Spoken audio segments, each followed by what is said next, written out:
Kawawa naman po talaga mga DDS vlogger o supporters po ng mga Duterte, no? Kasi nga po, kapag kami po ang nagsasalita, pinag-iinitan po agad. Ikinukulong po agad.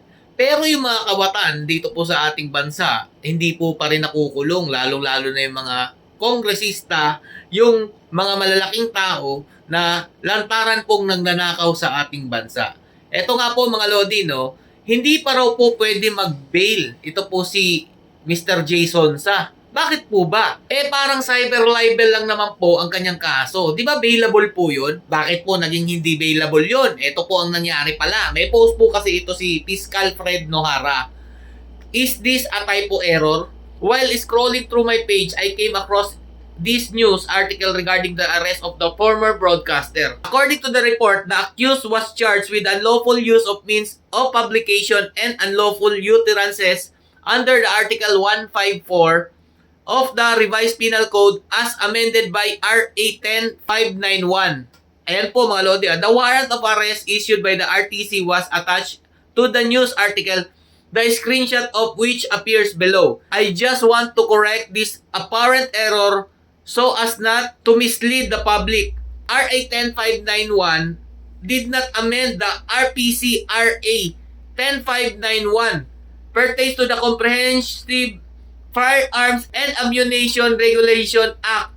It should be RA 10951. Baliktad po mga Lodi. The Law Amendment RPC including Article 154. I hope this must be rectified.